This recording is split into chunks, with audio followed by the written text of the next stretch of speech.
नमस्कार।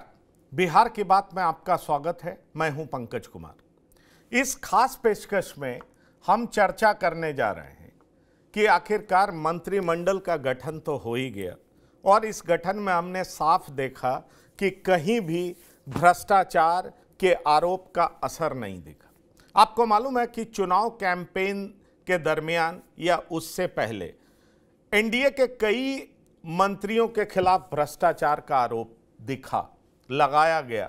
जनता की अदालत में वो खारिज हुए, लेकिन साथ ही साथ मंत्रिमंडल के गठन में भी वो पूरे तरीके से खारिज कर दिए गए। बड़ा सवाल ये उठता है कि प्रशांत किशोर के जितने दावे थे वो जनता की अदालत में भी खारिज हुए और साथ ही साथ मंत्रिमंडल के गठन में भी उसको कोई तवज्जो नहीं मिला। आप कह सकते हैं मैं इस तरह का सवाल क्यों कर रहा हूं?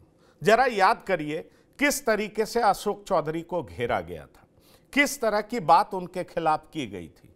अशोक चौधरी मंत्री बनाए गए हैं। वहीं आप याद करिए दिलीप जायसवाल पर पहला प्रहार प्रशांत किशोर की पार्टी जन स्वराज ने किस तरीके से किया।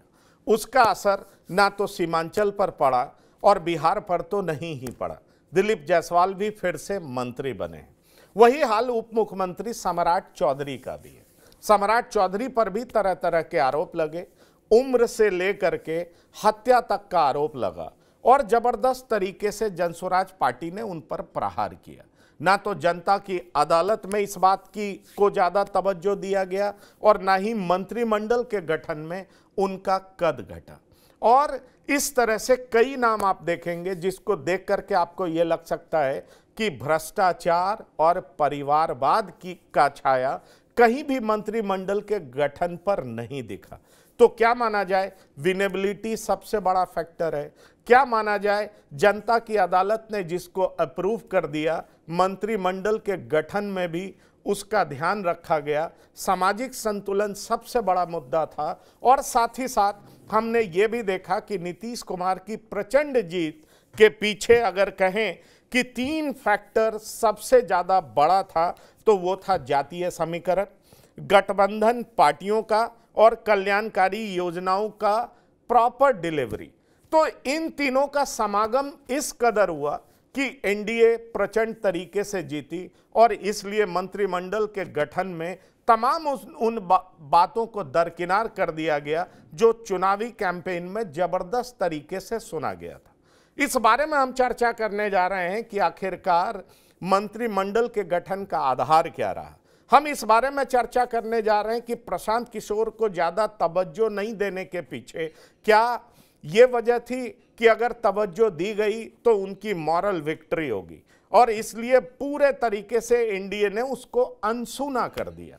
और हम इस बारे में भी चर्चा करेंगे कि नई सरकार का जो स्वरूप है उसका मायने और मतलब क्या है, चाहे जाति के आधार पर हो, चाहे आप देख लीजिए एरिया वाइज हो कि किस तरीके से शाहाबाद और मगध, किस तरीके से सीमांचल पे ध्यान रखा गया, अलग अलग पार्टियों ने अपने वोट बैंक को कैसे एड्रेस किया, हम सब आपको बताएंगे। और साथ ही साथ बताएंगे कि सम्राट चौधरी पर बीजेपी का भरोसा बरकरार क्यों रहा।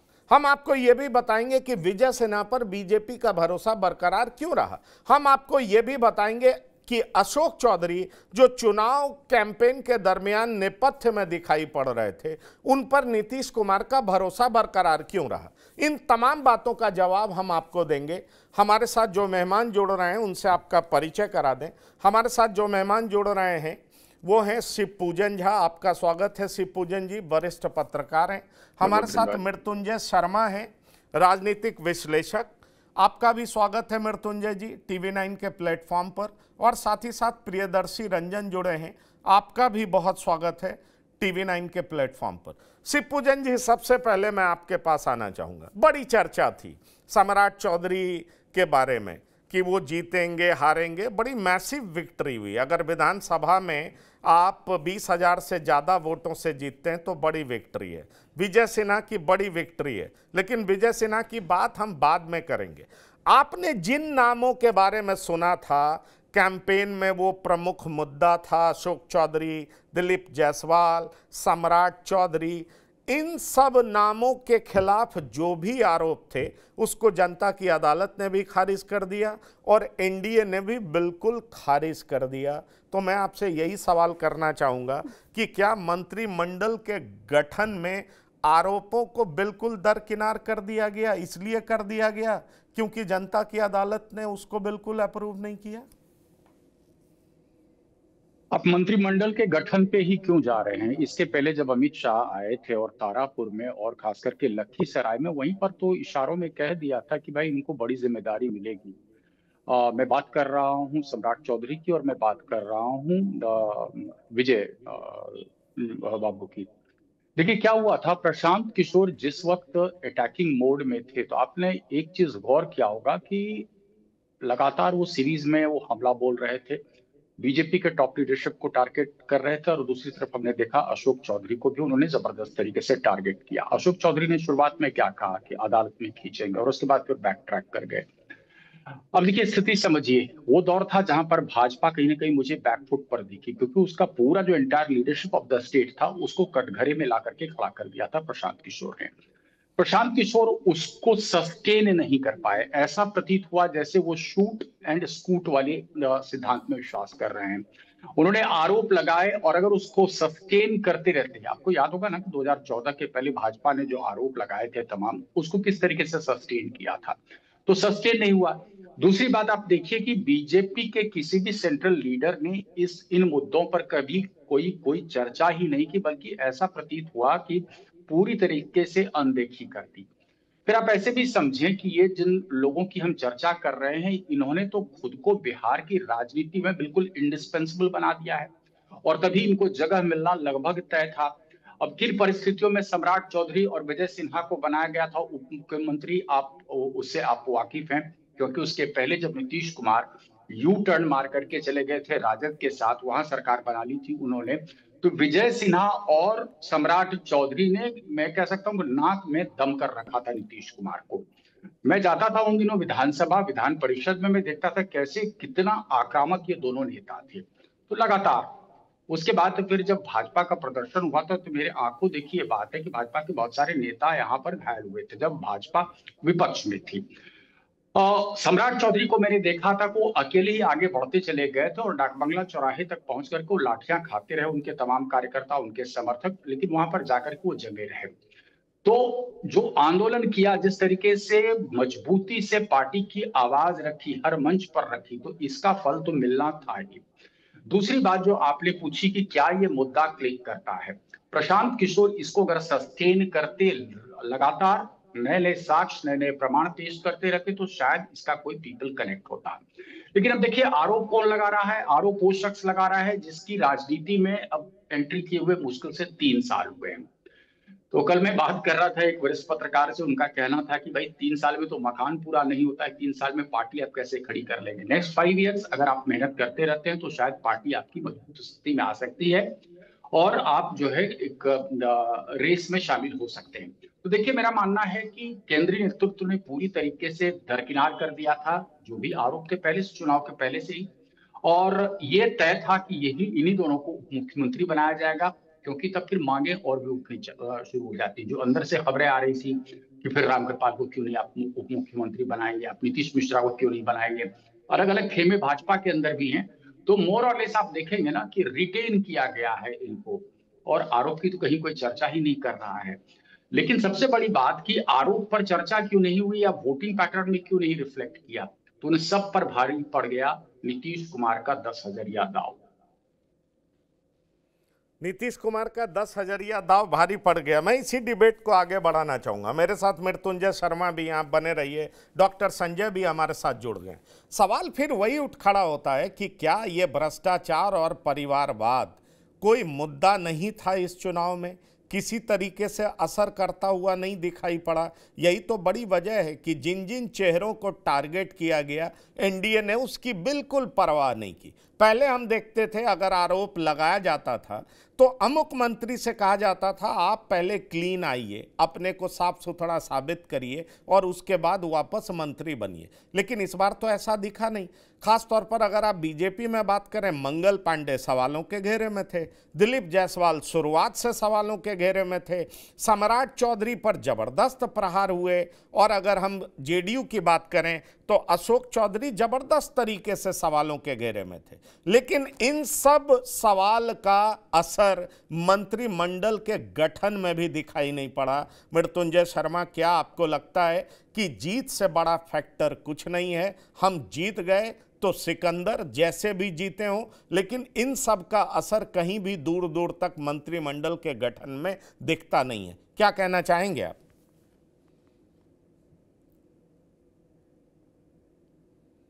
मृत्युंजय शर्मा, क्या आप मुझे सुन रहे हैं? लगता है मृत्युंजय जी तक मेरी आवाज नहीं पहुंच पा रही है। हमारे साथ डॉक्टर संजय भी हैं। डॉक्टर संजय, ये सवाल आपसे।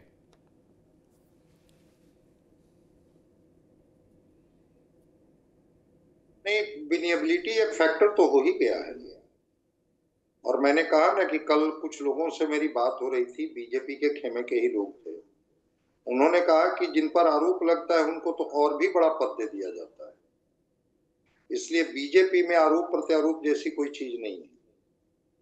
तो प्रशांत किशोर ने आरोप लगाया, लेकिन अगर जनता का समर्थन इनको मिला, चुनाव जीत करके आए, तो फिर ये इसके लिए कोई क्राइटेरिया थोड़े है कि इसमें अच्छे लोग ही आएंगे। जो लोग जीत करके आए उनको जगह मिलेगी और उनके सामाजिक समीकरण का ध्यान रखा जाता है। दो उदाहरण अभी आप पूछ रहे थे शिवभूषण जी से, मैं बता देता हूँ, चूंकि वो बड़े सीजन जर्नलिस्ट हैं। जीतन राम मांझी,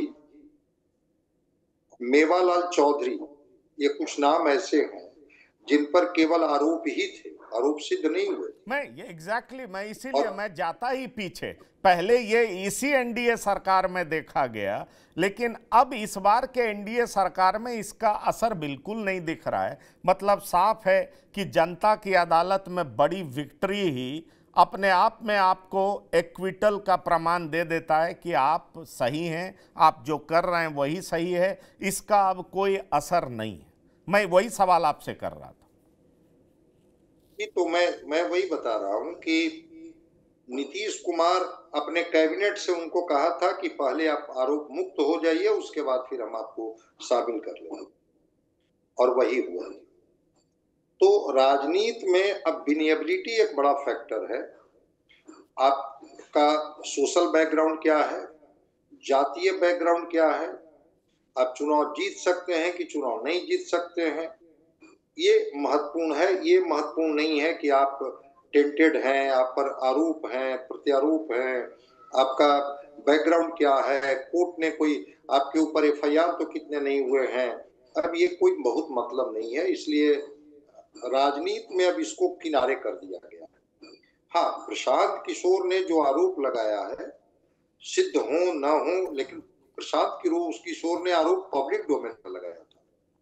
पब्लिक डोमेन में चीजों को कहा था कि सार्वजनिक करनी चाहिए। अगर आप सार्वजनिक जीवन जीते हैं तो सार्वजनिक तरीके से बतानी भी चाहिए लोगों को कि क्या मैं आप पर जो आरोप लगा रहा हूं। और बार बार वो कह रहे थे कि अगर लगता है कि मैंने कोई गलत आरोप आप पर हमने लगाया तो आप हम पर मानहानि का मुकदमा दर्ज कर सकते हैं। सम्राट ये अशोक चौधरी ने तो शायद कुछ 100 करोड़ 200 करोड़ का कुछ मुकदमे की बात वो बीच में कर रहे थे, किए नहीं किए मुझे नहीं जानकारी है, लेकिन उन्होंने कहा था। तो इस बार बीजेपी जेडीयू जब पब्लिक के डोमेन में ये चीजें हैं कि प्रशांत किशोर इस तरह के आरोप लगा रहे हैं, तो क्या सरकार के पास ये जानकारी नहीं होगी? क्या केंद्र की सरकार जो है उसके पास ये जानकारी नहीं होगी कि इन मंत्रियों पर इस तरह के आरोप हैं? लेकिन अब इसका कोई मतलब नहीं है। वो उनके पसंदीदा मंत्री हैं, आरोप को निराधार साबित कर दिया जाएगा और फिर उनको जगह दी जाएगी कि भाई ये अनुभवी मंत्री हैं, इनकी पकड़ है, ये परफॉर्म करके दिखाएंगे, इनको जिम्मेवारी देते हैं, ताकि एक सोशल कॉम्बिनेशन पर कहीं असर सोशल कॉम्बिनेशन ज्यादा इंपॉर्टेंट है। सोशल कॉम्बिनेशन ज्यादा इंपॉर्टेंट है। प्रियदर्शी रंजन, सरकार ने अपने ही पुराने फैसले को पलट दिया। अभी दो नाम की चर्चा हुई, डॉक्टर संजय ने चर्चा की, मेवालाल चौधरी और जीतन राम मांझी। अब तो ऐसा कुछ उसका असर दिखाई नहीं पड़ा है और वजह साफ है, जनता की अदालत से बरी, मतलब जनता ने क्लीन चिट दे दिया, जनता ही जनार्दन है, आरोपों का कोई मतलब नहीं। देखिए, डिपेंड करता है कि आरोप कौन लगा रहा है, आरोप लगाने वाले कितने मिस्टर क्लीन हैं। प्रशांत किशोर ठीक है, मिस्टर क्लीन की उनकी छवि हो सकती है, लेकिन जब प्रेस कॉन्फ्रेंस प्रशांत किशोर करते थे तो उनकी टीम में इर्द गिर्द बैठे हुए लोग कौन थे? आरसीपी सिंह, उन पर भी इसी तरीके का चार्ज है जो चार्ज वो किसी और पर लगा रहे थे। आरजेडी से आयातित पूर्व एमएलसी रामबली चंद्रवंशी, उन पर किस तरीके का आरोप लगा है सबको पता होना चाहिए। तो आपकी पार्टी के भीतर भी जब वैसे ही लोग बैठे हुए हैं और आप नए नवेले हैं, तो आपके आरोपों को कौन स्वीकार करेगा? अगर ये आरोप कोई गंभीर पार्टी लगा रही होती, कोई गंभीर व्यक्ति लगा रहा होता, तो निश्चित तौर पर यह आरोप बड़ा हो जाता, जनता की अदालत में भी और राजनीतिक पार्टियों के बीच में भी। न ये जनता की अदालत में बड़ा बन पाया और न ये राजनीतिक पार्टियों के लिए मुद्दा बन पाया। और एक बड़ी बात और महत्वपूर्ण बात कि जिन जिन नेताओं पर यह आरोप लगा रहे हैं, उन नेताओं के साथ प्रशांत किशोर पहले भी तो काम कर चुके थे। क्या प्रशांत किशोर को नहीं पता था कि ये लोग कैसे काम करते हैं? बड़ा सवाल था। और इससे भी बड़ा सवाल ये कि अगर इन नेताओं को पार्टियों से निकाल दिया जाता, विभिन्न पार्टियों से, भारतीय जनता पार्टी मंगल पांडे को निकाल देती, जनता दल यूनाइटेड अशोक चौधरी को निकाल देती, या अन्य नेताओं को बाहर कर देती भारतीय जनता पार्टी, दिलीप जायसवाल और संजय जायसवाल को, तो क्या इनको 3-4 महीने के बाद प्रशांत किशोर अपनी पार्टी में नहीं ले लेते? बड़ा सवाल तो ये भी है ना। ले लेते, प्रशांत किशोर ले लेते, तब कहते कि ये लोग क्लीन हो गए हैं, ये आरोप गलत था, अब ये दुरुस्त होकर के आए हैं, साफ सुथरे होकर के आए हैं। हालांकि वो स्थिति बनी नहीं, अब उतनी बड़ी पार्टी ये रह नहीं गए हैं, जिस तरीके से उनको चुनावी शिकस्त मिली है, उसके बाद फिर से अपनी प्रासंगिकता इनको साबित करनी है, तब इनके आरोप बड़े नजर आएंगे। और ये जो आरोप छोटे होने के बावजूद, छोटी पार्टी होने के बावजूद बड़े बड़े नेताओं को घेर रहे थे, प्रशांत किशोर की अपनी विश्वसनीयता पर सवाल था और उसका जवाब जनता ने दिया, मैसिव। आप इस तरीके से सिर्फ नहीं कर सकते हैं। और सबसे बड़ा प्रशांत किशोर पर जो सबसे बड़ा चार्ज लगा, जो बैकफायर उनको किया, वो था आरोप लगा करके बरी कर देना। जितनी जल्दी वो नेताओं पर आरोप लगाते थे, उतनी ही जल्दी उनको बरी कर देते थे। क्यों? जनता नहीं पूछेगी कि मंगल पांडे को आपने इतनी जल्दी बरी क्यों कर दिया? पूछेगी जनता। जिस तरीके से सम्राट चौधरी को आप अंतिम तक रगड़ते रहे, मंगल पांडे को क्यों नहीं रगड़ रहे थे? दिलीप जायसवाल का किस्त बीच में आपका जारी होना क्यों बंद हो गया? अन्य नेताओं पर, चिराग पासवान पर आपका किस्त क्यों नहीं आया? तो आप अपना एक बनाना चाहते हैं कि मेरे साथ आ जाइए, ये धमकी था प्रशांत किशोर। बिल्कुल बिल्कुल, ये बिल्कुल धमका रहे थे। मैं आप बड़ी बात कह रहे हैं और मैं चाहूंगा कि मैं शिवपूजन जी से भी पूछूं। मृत्युंजय जी आप जुड़ गए हमारे साथ? हाँ मृत्युंजय जी आप जुड़ गए, मैं आ रहा हूं शिवपूजन जी आपके पास। मृत्युंजय जी, ये सारे भ्रष्टाचार के आरोप हवा हो गए और उसका कोई असर मंत्रिमंडल के गठन पर नहीं दिखा। मैं यही सवाल आपसे करना चाह रहा हूं कि यही एनडीए पहले ऐसा नहीं करती थी, पर अब एनडीए ने उन तमाम आरोपों को कोई जगह नहीं दी, किसी तरह का जगह नहीं दिया। और वजह ये कि इतनी भारी भरकम विक्ट्री मिली, या वजह यह है कि प्रशांत किशोर के आरोप में कोई दम नहीं था। और आप प्रशांत किशोर की ही छोड़िए, आप आरके सिंह की सुन लीजिए, उन्होंने कितने हजार करोड़ के घोटाले का आरोप लगा दिया, लेकिन किसी ने कुछ नहीं सुना। क्या आपको लगता है कि यह सिर्फ पॉलिटिकल अपॉर्चुनिज्म था जिसको जनता इस तरीके से देखी? क्योंकि जब तक आप सत्ता में थे, मंत्री थे, आपको कुछ नहीं दिखा, आपने कोई आवाज नहीं उठाई। और इसी तरीके से प्रशांत किशोर जब तक इनके साथ थे, उनको कुछ नहीं दिखा। और अब जब आरोप लगाने लगे तो जनता ने उस पर भरोसा नहीं दिखाया, और यही वजह रही कि मंत्रिमंडल में सबको जगह मिल गई। जी बिल्कुल पंकज जी, मैं इनफैक्ट शिवपूजन जी को भी सुन रहा था, प्रियदर्शी जी को भी सुन रहा था, और मैं वाकिफ रखता हूं इनकी बातों से। सबसे पहले तो अगर आप इन आरोपों के आधार पर किसी भी प्रकार का एक्शन लेते हैं, चाहे प्री इलेक्शन या पोस्ट इलेक्शन, तो एक प्रकार से वैलिडेशन दे देते हैं कि आप जो कह रहे थे उसमें दम है, और इसलिए हम आपके आरोपों के आधार पर ये एक्शन ले रहे हैं, जो कोई भी पार्टी पॉलिटिकल स्पेस में कोई भी पार्टी नहीं करना चाहेगी। दूसरा, एक तरह से आप ये भी कह सकते हैं कि अगर इन आरोपों में दम है या जनता का रिस्पॉन्स इस पे क्या है, तो चुनावों ने प्रूव कर दिया है। चुनावों ने एक प्रकार से इसको नॉन इशू बोल दिया। तो जब कोई भी पार्टी ऐसी जस्टिफाई करेगी कि जब चुनाव ही बोल रहे हैं, लोग ही बोल रहे हैं कि ये नॉन इशू है, तो हम फिर इसको क्यों इतना अटेंशन हीट करें। तीसरा पंकज जी, सबसे इंपॉर्टेंट है कि देखना पड़ेगा आपके पास ऑप्शंस क्या अवेलेबल हैं। आपको ये देखना पड़ेगा कि जो राजनीति की धुरी है बिहार में, वो 90 के दशक तक अगर आप देखें तो अगड़ी जातियों के बीच थी।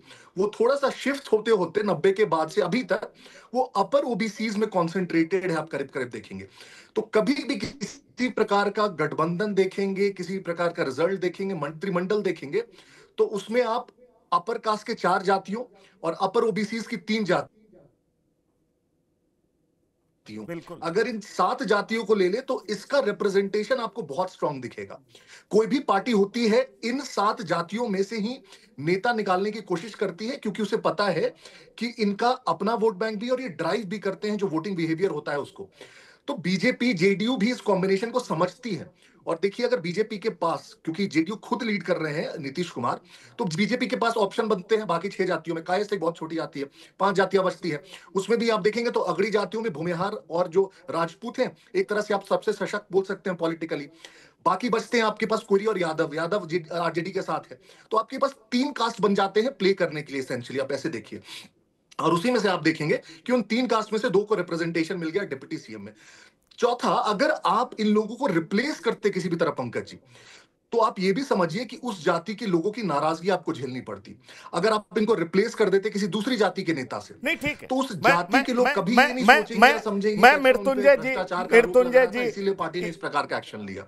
नहीं, इस सवाल को मैं आगे बढ़ाऊंगा, मैं आ रहा हूं आपके पास, लेकिन मैं अभी शिवपूजन झा जी से एक सवाल का क्लियर कट जवाब ले लूं। ठीक है, अगड़ी जाति, अपर ओबीसी, वो सारी बातें सही है। शिवपूजन जी, आपको ऐसा लगता है कि अब चुनाव में परिवारवाद और भ्रष्टाचार ये कोई बड़ा मुद्दा नहीं रह गया है, या जो लोग आरोप लगा रहे थे उनकी क्रेडिबिलिटी बहुत ज़्यादा नहीं बन पाई लोगों के बीच में, क्योंकि उनको लगा कि ये पॉलिटिकली अपॉर्चुनिस्ट हैं? हो सकता है अपने काम में बहुत बेहतर हों, आर.के. सिंह का बड़ा शानदार रिकॉर्ड रहा, लेकिन उनकी बातें हवा हो गई, कुछ मीडिया हाउस में कवर भी हुआ, लेकिन उनकी बातों को कोई तवज्जो नहीं दिया। जहाँ तक प्रशांत किशोर का सवाल है, आपने बड़ा अच्छा कहा कि वो आरोप लगाते थे, भाग खड़े होते थे। खुद प्रियदर्शी रंजन ने कहा कि वो आरोप लगा रहे थे, लेकिन वो खुद सस्टेन नहीं करते थे, आपने भी ये बात कही। तो क्या आरोप में दम नहीं था, आरोप लगाने वालों में दम नहीं था, या भ्रष्टाचार और परिवारवाद कोई मुद्दा नहीं था उस चुनाव में, इस चुनाव में? कैसे देखते हैं आप? देखिए भी, हमारे साथ प्रियदर्शी जी हैं, बहुत कितने सटीक तरीके से विश्लेषण किया कि क्या एक्चुअली हुआ है। हमें समझने की आवश्यकता है कि अगर कोई कार्रवाई होती, इनको मंत्री परिषद में या उप मुख्यमंत्री नहीं बनाया जाता तो एक मैसेज सीधा चला जाता। दूसरी बात, आप ये समझिए कि मैंने कहा था कि ये इंडिस्पेंसेबल इन लोगों ने खुद को बनाया है, और इसीलिए चुनाव के पहले ही अमित शाह ने बिल्कुल बेबाकी से कह दिया था कि भाई इनको बड़ी भूमिका देंगे। तारापुर में और लखीसराय में, दोनों ही जगह। लखीसराय से विजय सिन्हा जी चुनाव लड़ रहे थे और तारापुर से सम्राट चौधरी लड़ रहे थे। लेकिन हम आते हैं प्रशांत किशोर के ऊपर। प्रियदर्शी जी ने बताया ना कि उनके बगल में कौन बैठे थे, आरसीपी। एक दौर था जब RCP was at the helm of affairs in JDU, कहा जाता था आरसीपी टैक्स, इस शब्द का बार बार इस्तेमाल होता था, आरसीपी टैक्स लगता है बिहार में। तो वो आरसीपी बैठे हुए हैं आपकी पार्टी में, जिनका कि सीधा कोरोटेशन होता था आरसीपी टैक्स से।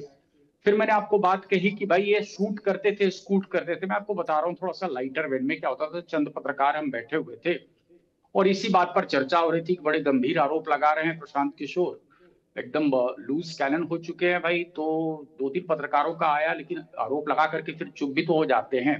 तो तीसरे ने बताया, यहाँ पर नाम स्पष्ट करना ठीक नहीं होगा, तीसरे ने कहा पहुंच गया होगा पैसा। अब मैं कंफर्म नहीं कर रहा हूं कि पैसा पहुंचता है नहीं पहुंचता है, चुप करने के लिए, लेकिन ये बात तो पब्लिक डोमेन में है ना कि अशोक चौधरी बहुत नाराज हुए थे जब ये आरोप लगाया था, और उन्होंने तो खुली चुनौती दे दी थी। 100 करोड़ के आसपास का मानहानि का केस, और फिर कोर्ट में मतलब शायद नोटिस भी भेज दिया गया था। फिर बैक ट्रैक कर गए। बैक ट्रैक क्यों कर गए? और बैक ट्रैक करने के बाद से प्रशांत किशोर ने फर्दर फिर अटैक अपना क्यों नहीं किया? देखिए, प्रशांत किशोर को लोग सीरियसली ले सकते थे अगर मैं वो इसको सस्टेन कर पाते। सस्टेन करने का मतलब ये था, आपने आरोप लगाया फिर चुप्पी क्यों साध ली? पीक चुनाव में जब आपने यहाँ पर तक आप पहुंचे कि आप राघोपुर से भी चुनाव लड़ सकते हैं, उसके बाद आप देखिए कि एक तरीके से प्रशांत किशोर नेपथ्य में चले गए।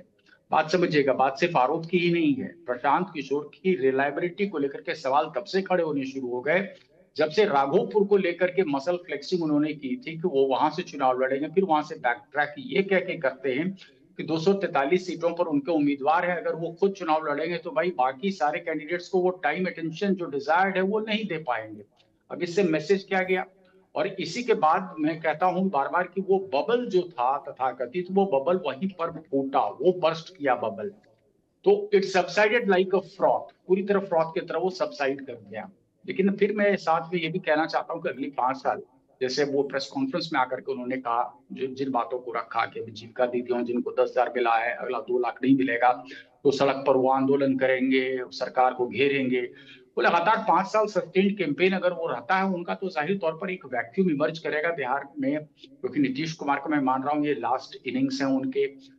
लालू प्रसाद यादव ऑलमोस्ट अपने आप को एक्टिव राजनीति से दरकिनार कर ही चुके हैं, तो 4 ही शख्स तो मुझे दिख रहे हैं बिहार की राजनीति में जो वो वैक्यूम इमर्ज करेगा उसको फिल कर सकते हैं। चिराग पासवान हो गए, तेजस्वी यादव हो गए, सम्राट चौधरी हो गए और फिर प्रशांत किशोर हो गए। तो प्रशांत किशोर ने कम से कम ये चर्चा तो आम कर दी कि भाई he can take the bull by the horn. Target सीधा किया top leadership of the BJP, target किया कौन? Person who is regarded as very close to Nitish Kumar. लेकिन देखिए क्या है कि विनेबिलिटी फैक्टर, कास्ट कॉम्बिनेशन, सारी चीजें और इस तरीके के प्रचंड बहुमत के बाद कौन ध्यान देता है? ये तो वही नीतीश कुमार थे ना कि समर्थन जो है एक तरीके से राजद से समर्थन वापस ले लिया एक आरोप पर ही, तो उसके अदा करके भाजपा में मिल गए थे। जीतन राम मांझी पर किस तरीके से उनको घेरा गया था और क्या क्या प्रकरण हुआ था। तो मेरा मानना है देखिए कि अगर सीरियस चार्जेस आप किसी पर लेवल करते हैं तो उसको आपको सस्टेन करना पड़ता है और उसको पब्लिक मेमोरी जो है शॉर्ट लिव्ड होती है इन मुद्दों को लेकर के। आपने डेलिबरेटली पब्लिक मेमोरी को और शॉर्टन कर दिया। आप इस मुद्दे को चुनाव तक अगर गरमाते रहते तो शायद उसका कुछ निष्कर्ष आपको मिल सकता था। चलिए, ये आप बड़ी बात कह रहे हैं, लेकिन मैं एक बात इसमें जरूर ऐड करना चाहूंगा कि पैसे को लेकर के लगाया गया आरोप किसी के खिलाफ हो, चाहे प्रशांत किशोर के खिलाफ हो, चाहे किसी नेता के खिलाफ हो, जब तक आपके पास सॉलिड एविडेंस नहीं होता, कोई इस बात को कोई इस बात को मानता नहीं। लाइटर वेन में मैंने कहा कि ऐसी चर्चा हुई, कोई इस बात को मानता नहीं है, ये सच बात है। और आपने ठीक कहा कि ये लाइटर नोट पे चर्चा हुई, इस तरह के आरोप लगते हैं, पर जरा ये सोचिए कि कौन व्यक्ति क्या कह रहा है उसका कितना बड़ा महत्व होता है। एक तरफ प्रशांत किशोर आरोप लगाते थे, उसको सस्टेन नहीं कर पाते थे डॉक्टर संजय, और दूसरी तरफ नीतीश कुमार थे, उनका एक बयान काफी चर्चित हुआ। वो बयान क्या था? हमने सबके लिए कुछ कुछ किया, बहुत कुछ किया, लेकिन अपने लिए कुछ नहीं किया। ये जो उनका बयान था, ये जो मैसेज था, इसकी चर्चा बहुत जोरों से हुई। तो क्या यह मान लिया जाए कि प्रशांत किशोर राजनीति में नए नवेले हैं, उनके जो तौर तरीके थे, जबरदस्त रिस्पांस उनको जरूर मिला, लेकिन कुछ उन्होंने राजनीतिक गलतियां की, जैसे आरोप लगाना, उसको सस्टेन नहीं करना। और दूसरी तरफ नीतीश कुमार जैसे व्यक्ति थे जिनका क्रेडिबिलिटी बड़ा हाई था, उन्होंने अगर एक लाइन कह दिया कि हमने सबके लिए किया लेकिन अपने लिए कुछ नहीं किया, तो एक बहुत बड़ा मैसेज चला गया कि एक ऐसा नेता जो हर समाज के लिए किया, हर व्यक्ति के लिए किया, अपने लिए न पटना में घर बनाया, न संपत्ति अर्जित की, वो अंतिम बार अपने लिए वोट मांग रहा है, इसलिए उसको जबरदस्त तरीके से जनता का समर्थन मिला। आपको लगता है कि क्रेडिबिलिटी इशू बड़ा हाई था और नीतीश कुमार के चेहरे पर, इसीलिए लोग कहते हैं, और एक पोल्स ऑफ अगर मैं आपको बताऊं, एक सर्वे है, एक सर्वे में बताया गया है कि जितनी भी सोशल वेलफेयर स्कीम्स हैं उसमें 75% क्रेडिट नीतीश कुमार को मिला है, और ये जान लीजिए 25% क्रेडिट केंद्र सरकार को मिला है। इसलिए नीतीश ही इस विक्ट्री के बड़े हीरो हैं। क्या कहना चाहते हैं डॉक्टर संजय कुमार? नहीं, नीतीश एक बड़े नायक हैं इस चुनाव के, इसे कौन डिनाई कर सकता है। सीधे सीधे नीतीश कुमार पर कोई भ्रष्टाचार के आरोप नहीं है, परिवारवाद का कोई आरोप नहीं है, और बिल्कुल जो वो कर सकते थे बिहार की बेहतरी के लिए उन्होंने किया। इससे कौन डिनाई कर सकता है। तो नीतीश कुमार का अपील न हो जनता में या पीपुल अपील न हो, ये तो हो ही नहीं सकता है। बिल्कुल पीपुल अपील था नीतीश कुमार का, कि जब उनके अस्वस्थता की खबरें आने लगी थी और कुछ चीजें निर्णय होते थे तो कहा जाता था कि हो सकता है कि नीतीश कुमार स्वस्थ होते तो इस तरह का निर्णय नहीं होता। मतलब कि उनको सिंपैथी गेन भी हो रहा था, उनकी सहानुभूति का भी लाभ उनको मिल रहा था। तो नीतीश कुमार और नीतीश कुमार पर भरोसा इस जीत का एक बड़ा कारण बना। इससे कौन इनकार कर सकता है कि उन्होंने सबका ध्यान रखा, सब लोगों को साथ लेकर के चला। और 2-3 तस्वीरें जो आई, अब भाई सम्राट चौधरी क्या क्या नीतीश कुमार के लिए बोले थे, क्या वो चीजें पब्लिक मेमोरी से खत्म हो गई क्या? वो तो बांध ही दिए थे मुरेठा कि तभी हम खोलेंगे जब इनको सत्ता से हटा देंगे। परिस्थितियां बदली राजनीति में, और सम्राट चौधरी और नीतीश कुमार से जो रिश्ते थे वो सब लोगों ने देखा। चिराग पासवान पिछली बार किस तरह से, केसी त्यागी जी का वो वाक्य मुझे बराबर याद रहता है कि हाँ ये हनुमान तो है, लेकिन ऐसे हनुमान हैं जो अपनी ही अयोध्या में आग लगाते हैं। और उस चिराग को भी नीतीश कुमार ने माफ किया। जो छठ में जो तस्वीरें आई तो लगा कि चलिए चिराग के साथ भी बहुत ही कॉर्डियल रिलेशन है। तो नीतीश कुमार और नीतीश कुमार का व्यक्तित्व और नीतीश कुमार का माफ करने की बात, ये बात तो जनता को अपील किया ही ना, इससे कौन इनकार कर सकता है। लेकिन हाँ, मैं नीतीश कुमार के उस पक्ष को भी बता रहा हूं। अभी बोल रहे थे नसी पूजन जी, तेजस्वी यादव से इस्तीफा किस लिए लिया गया था? आरोप ही तो था तेजस्वी पर। और उन्होंने कहा कि पब्लिक डोमेन में आकर के अगर तेजस्वी सफाई नहीं देंगे तो मैं इस गठबंधन से अपने को वापस कर लूंगा। और गठबंधन तोड़ने का कारण वही बताए थे। अंदरूनी और बाहरी कारण क्या था मुझे नहीं पता है, लेकिन कारण उन्होंने वही बताया था बस, कि चूंकि इन पर आरोप है करप्शन के तो ये साबित करें, बताएं पब्लिक डोमेन में, इसको स्पष्ट करें, नहीं तो हम गठबंधन से बाहर हो जाएंगे। कई मंत्री पद जिनको दे दी गई थी और मंत्री पद वापस इसलिए ले लिया गया कि उन पर आरोप लग गए थे। नहीं भाई, पहले आप उससे निकल करके आइए। तो प्रशांत किशोर सस्टेन किए नहीं किए, उसी तरह की जमायत से वो घिरे हुए हैं। प्रशांत किशोर भी कल अगर आएंगे तो इन्हीं तरह के लोगों के साथ आएंगे और कहेंगे कि चलिए राजनीति में कल कुछ और हमारे निर्णय थे, आज हमारे निर्णय कुछ और हैं। चीजें बदलते रहती हैं और इसके कई उदाहरण विपक्ष देता भी है कि भाई कई लोग जो हैं, भाई खास करके भाजपा के बारे में तो कहा ही जाता है कि हाँ ये भ्रष्टाचारी हैं, लेकिन जब वहां आ जाते हैं तो फिर भ्रष्टाचार से वो मुक्त हो जाते हैं। उसके कई उदाहरण पेश किए जाते हैं। तो मैं इससे सहमत हूं कि प्रशांत किशोर अगर सस्टेन करते जो आरोप इन्होंने लगाया था, फिर जब आप सिलेक्टिव हो जाते हैं, भाई जब 4-5 लोगों पर आप आरोप लगाए फिर एक व्यक्ति पर चुप कैसे हो जाते हैं आप? किसने चुप करवा दिया आपको? और ये खबरें भी आ गई पीछे से कि अरे इनके बारे में कहा गया कि उन पर थोड़ा मत बोलिए। तो प्रशांत, जब आप सिलेक्टिव हो जाते हैं तो आप सवालों के घेरे में आ जाते हैं और फिर ये आरोप बहुत दिन तक ठहरता नहीं है। जिसको आप कह रहे हैं कि सस्टेन करते तो शायद इन पर कोई बात होती, लेकिन नीतीश कुमार पर लोगों ने भरोसा किया है। सबसे भरोसेमंद विश्वस्त चेहरा वो गठबंधन के लिए भी और बिहार की जनता के लिए भी नीतीश कुमार इस बार साबित हुए हैं। इससे कोई डिनाई नहीं कर सकता। चलिए, डिनाई नहीं कर सकता, लेकिन एक चीज बड़ा इंटरेस्टिंग दिख रहा है मंत्रिमंडल गठन में, मैं उस पर चर्चा जरूर करना चाहूंगा। प्रियदर्शी रंजन, आप कुछ बोलना चाह रहे हैं? आ रहा हूं मृत्युंजय जी आपके पास। किशोर चुनाव के दौरान भी सम्राट चौधरी पर एग्रेसिव नहीं थे, चुनाव के पहले थे। चुनावी सभा में कितनी जगह सम्राट चौधरी पर, दिलीप जायसवाल पर, मंगल पांडे पर, अशोक चौधरी पर मंगल पांडे ने नाम लेकर के आरोप लगाया। चुनावी मैदान में भी ये पीछे चले गए थे। तब जनता ने कहा कि नहीं, ये तो मामला है ही नहीं। जब ये खुद इस तरीके से पीछे हट रहे हैं तो जनता किस तरीके से बढ़ती?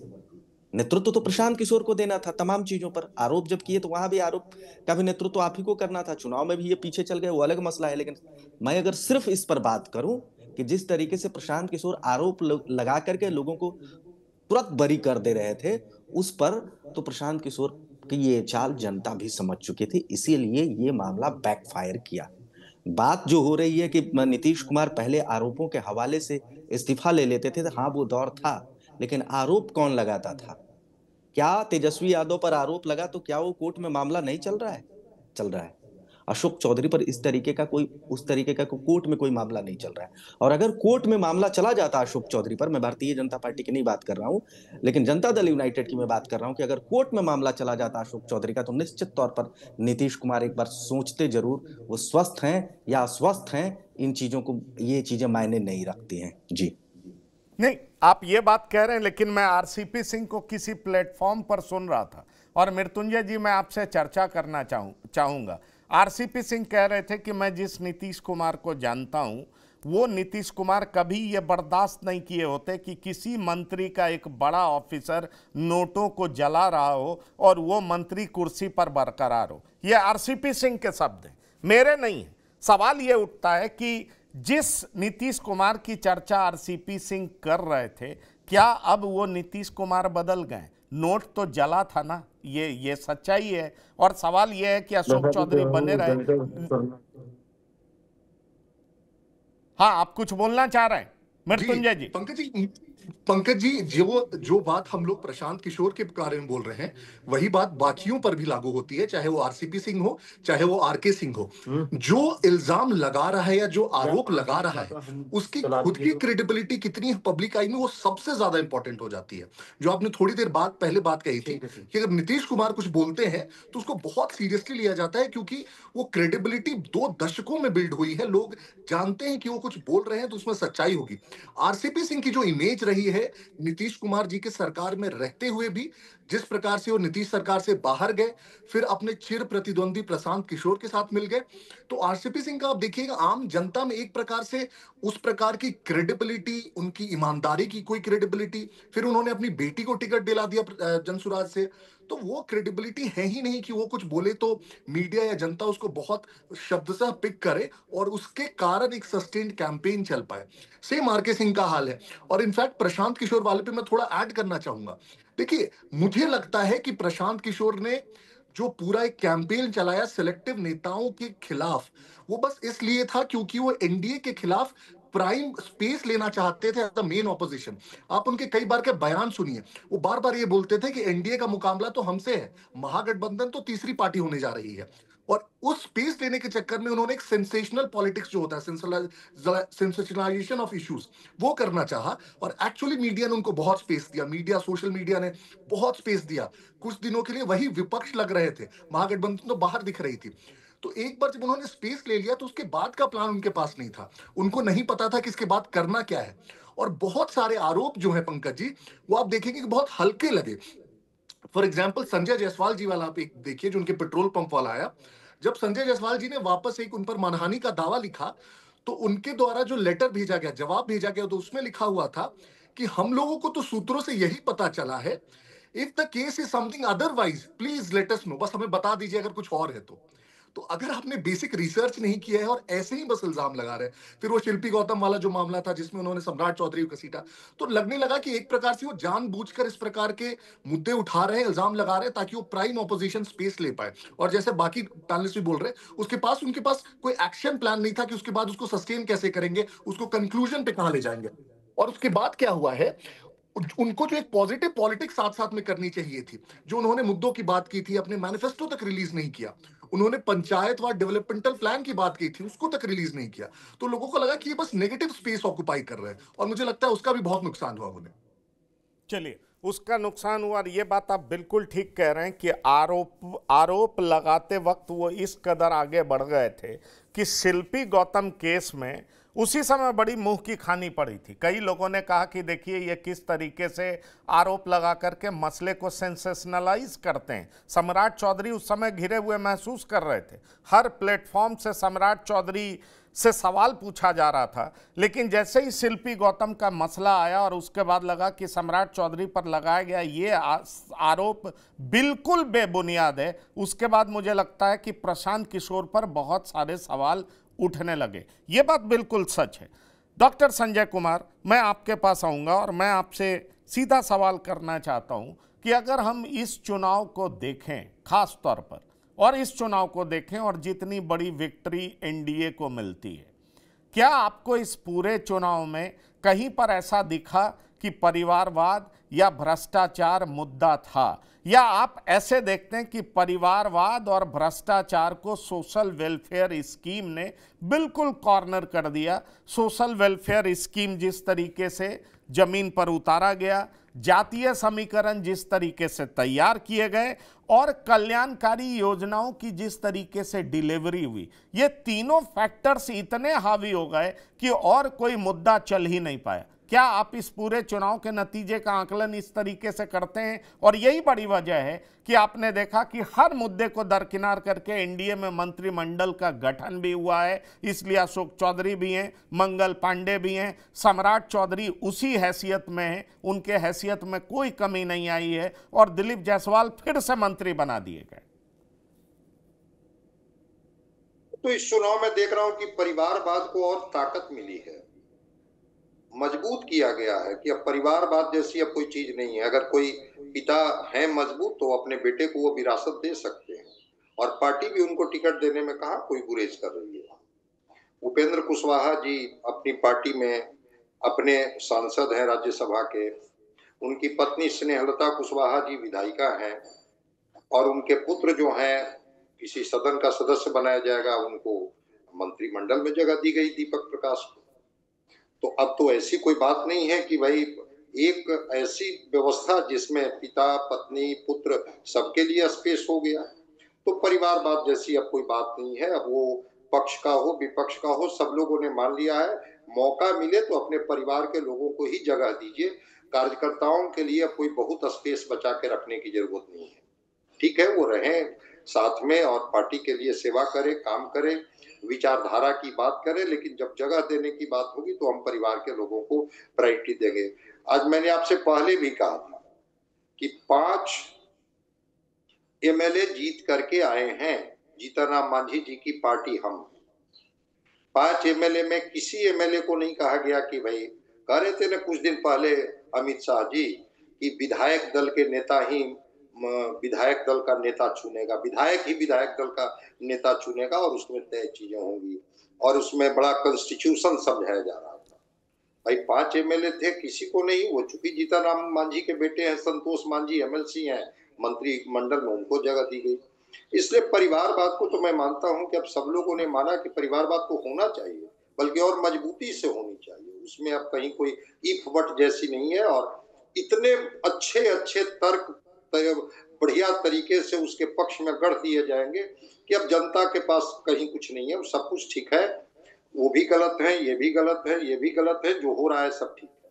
तो इसलिए परिवारवाद जैसी चीज अब मैं नहीं मानता हूं कि इस चुनाव में अब कोई बहुत बड़ा मुद्दा रहा या जनता को ये मुद्दा कनेक्ट किया कि भाई परिवारवाद हो रहा है। पर मैं एक चीज और देख पा रहा हूं डॉक्टर संजय, मुझे लगता है प्रियदर्शी रंजन और मृत्युंजय जी इस बात पर ज्यादा प्रकाश डालेंगे। मैं ये देख पा रहा हूं कि अशोक चौधरी मंत्री बने, महेश्वर हजारी को जगह नहीं मिली। आपको याद होगा, यही महेश्वर हजारी के सुपुत्र लोकसभा चुनाव में महागठबंधन के तरफ से प्रत्याशी थे।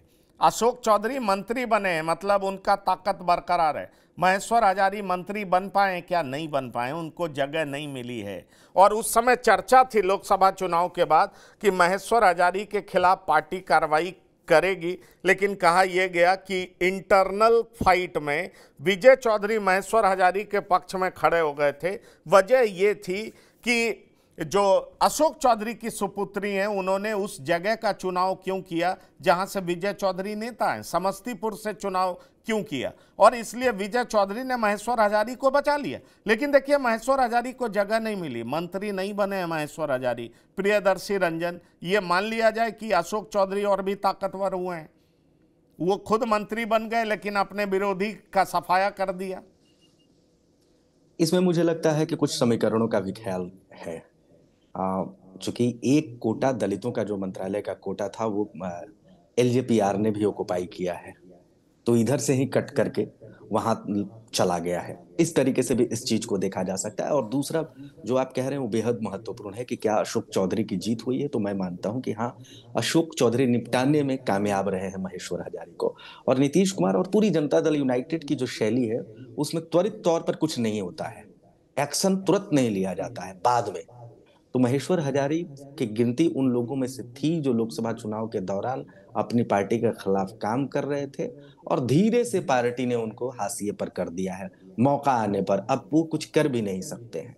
इस स्थिति में चुनाव में भी नहीं नुकसान करते हैं, चुनाव निकल गया, सब कुछ हो गया, अब उनके पास कोई विकल्प नहीं बचा है। तो बड़े सधे हुए अंदाज में नीतीश कुमार की ये चाल कहिए, जनता दल यूनाइटेड की ये चाल कहिए, या अशोक चौधरी की चाल कहिए, जिसने भी इसको प्लान किया बहुत बेहतरीन तरीके से किया है।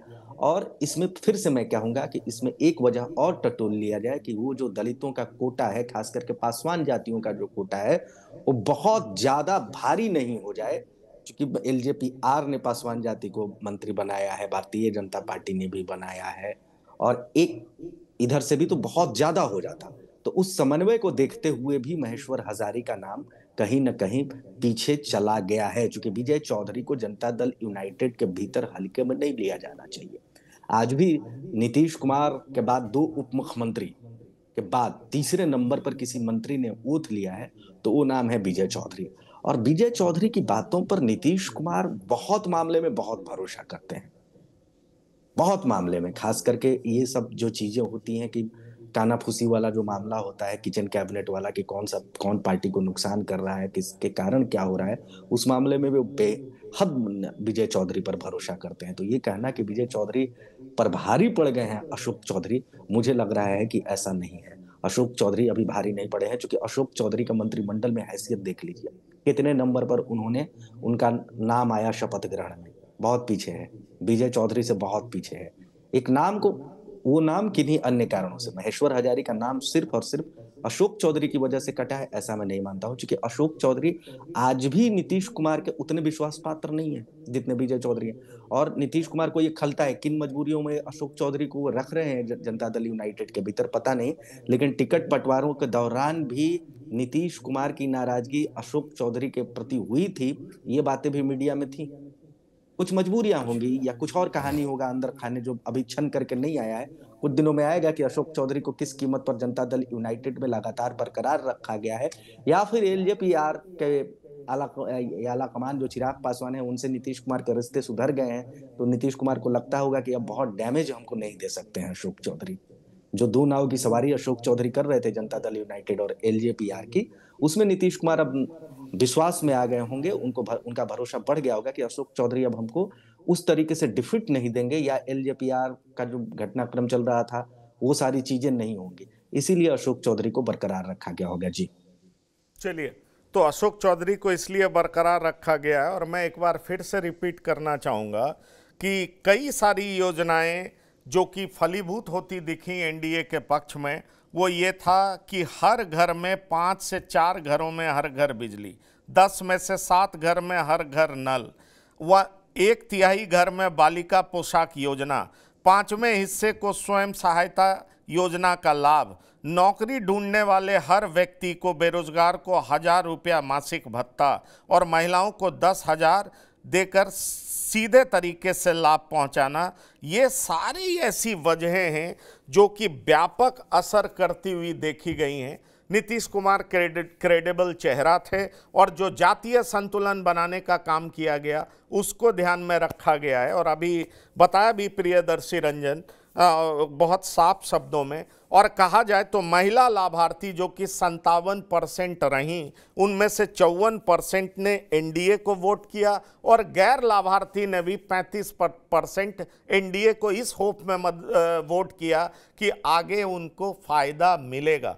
तो ये सारे ऐसे मुद्दे थे जिसकी वजह से एनडीए की जीत भारी भरकम हुई, और मंत्रिमंडल के गठन में भी वो साफ तरीके से दिखाई पड़ा। डॉक्टर संजय, मैं एक सवाल जो आपसे करना चाहूँगा, चलिए हमने सम्राट चौधरी की बात कर ली, शाहाबाद में ज़बरदस्त जीत, मगध में ज़बरदस्त जीत, और उसके बाद भागलपुर हो, बांका हो, ऐसी जगह जहां कुशवाहा की संख्या बहुत ज़्यादा है, मुंगेर हो, वहां पर सम्राट चौधरी और उपेंद्र कुशवाहा का इंक्लूजन एनडीए में या तवज्जो दिखाई पड़ा, उसका असर दिखाई पड़ा। लेकिन अब विजय सिन्हा को लेकर के भी बड़ी चर्चा थी, उनको हटाया जाएगा, वो डिप्टी सीएम नहीं बनेंगे। विजय सिन्हा के खिलाफ जो भी दुष्प्रचार हुआ, विजय सिन्हा सबसे बाहर निकलते देखे गए, और विजय सिन्हा फिर से डिप्टी सीएम बने। आप कैसे देख रहे हैं इसको? विजय सिन्हा के बारे में जो मेरी जानकारी है, प्रधानमंत्री उनको पसंद करते हैं। जब उनको स्पीकर बनाया गया था विधानसभा का, तो प्रधानमंत्री की वजह से ही बनाया गया था। बाद में वो विरोधी दल के नेता रहे, फिर पिछली बार डिप्टी सीएम रहे, और इस बार ठीक है, चुनाव जीतने हारने को लेकर के जितने भी सवाल उठाए जाए, कुछ जो उनके आसपास के जो मंत्री हैं उनको लेकर के भी कि वो बहुत उनके साथ उनके अच्छे रिश्ते नहीं है, नाराजगी है, लेकिन प्रधानमंत्री के वो पसंद थे। और प्रधानमंत्री जी चाहते थे कि विजय सिन्हा के कद को छोटा न किया जाए, इसलिए ये जानकारी मुझे हो गई थी कि नहीं, प्रधानमंत्री जी फिर से विजय सिन्हा को चाहते हैं, और अगर रिपीट किया जाएगा तो दोनों डिप्टी सीएम को रिपीट किया जाएगा, सम्राट चौधरी को भी रिपीट किया जाएगा। ठीक है, वो एक बड़ा कुशवाहा समाज है, लेकिन अगड़े समाज के भी ये के तौर पर विजय सिन्हा को लोगों ने माना कि विजय सिन्हा भी रिप्रेजेंट करते हैं एक वैसे कास्ट का जो कास्ट बड़ा वोकल है, वो जहां भी है, जिसके साथ भी है, वो मजबूती के साथ खड़ा रहता है। क्या नुकसान होगा, क्या फायदा होगा, बिना इसकी परवाह किए हुए वो रहता है। तो प्रधानमंत्री जी का आशीर्वाद कहिए, प्रधानमंत्री जी का स्नेह कहिए, विजय सिन्हा जी के ऊपर था, और विजय सिन्हा को फिर ये डिप्टी सीएम बनाया गया, जो मेरी जानकारी है। चलिए, मेरे पास भी एक जानकारी है जो मैं अपने दर्शकों के साथ साझा करूं। बीच में बड़ी तेज खबर उड़ी थी कि नीतीश चाहते हैं एक ही डिप्टी सीएम हो, और कहा यह जाता है कि इसके आड़ में विजय सिन्हा का पत्ता साफ करने की योजना थी।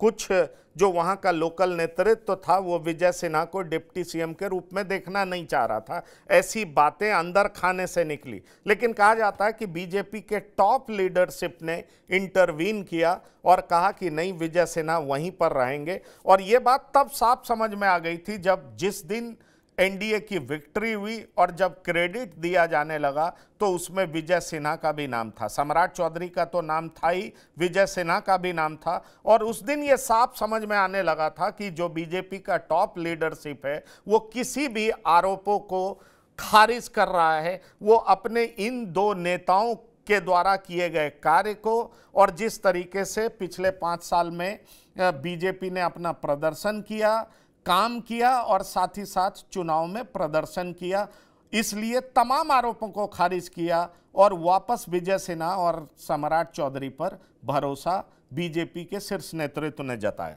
डॉक्टर संजय, प्रियदर्शी रंजन, मृत्युंजय शर्मा और शिव पूजन झा, आप बिहार की बात में शामिल हुए, बहुत बहुत धन्यवाद और शुक्रिया। तो बिहार की बात में इतना ही। ताज़ा तरीन खबरों के लिए आप लगातार देखते रहिए TV9। धन्यवाद, नमस्कार।